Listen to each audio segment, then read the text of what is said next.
Today I got to sit down with writer-director Patrick Brice to talk about his new film, The Overnight.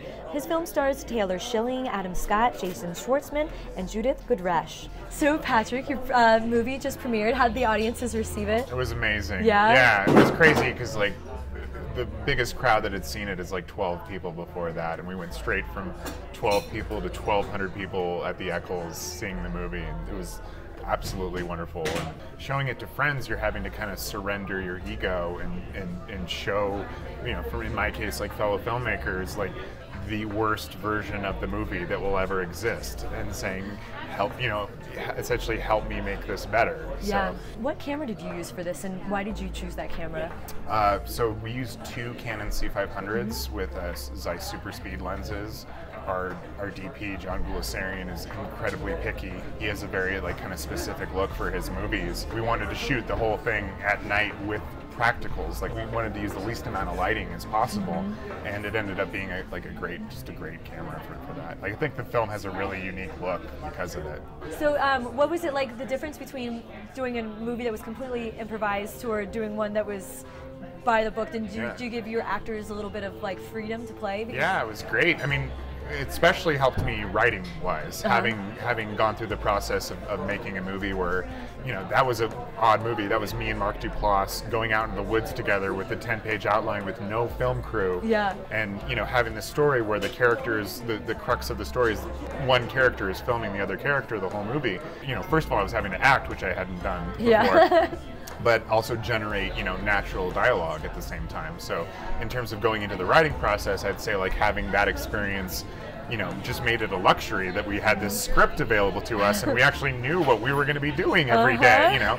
At the same time though, like having people like Adam Scott and Jason Schwartzman, who are just these master improvisers and just completely intuitive, was just like, I mean, you couldn't help but do a couple takes where it's like, okay guys, just do your thing, you know. Do you feel that your experience acting in Creep helps you relate better with the actors? Yeah, no, I think every director should be forced to act at some point. You know, you go through that, and hopefully if you're paying attention to what worked for you and what didn't work for you, you're able to then articulate, you know, to the actors.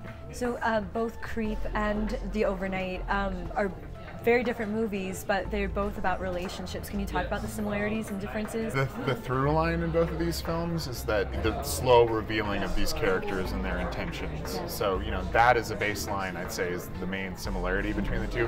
Other than that, you know, we have Creep was this film where it ends up being something insanely dark at the end. And The Overnight, hopefully, and it ending up being something that's like kind of more sweet and loving. Yeah. I guess. I don't want to say too much. I don't want to give it away at all. But what was the inspiration for the characters or for the film itself? I wanted to make another movie with Mark, and you know, he said, you know, if you write something, like I'll produce it. I will like help you do that. So, you know, in the genesis of the script was essentially me wanting to take these sort of broader comedic characters and put them in a world that felt a little more real. And the actors, excellent actors. For your second feature, how did they get involved?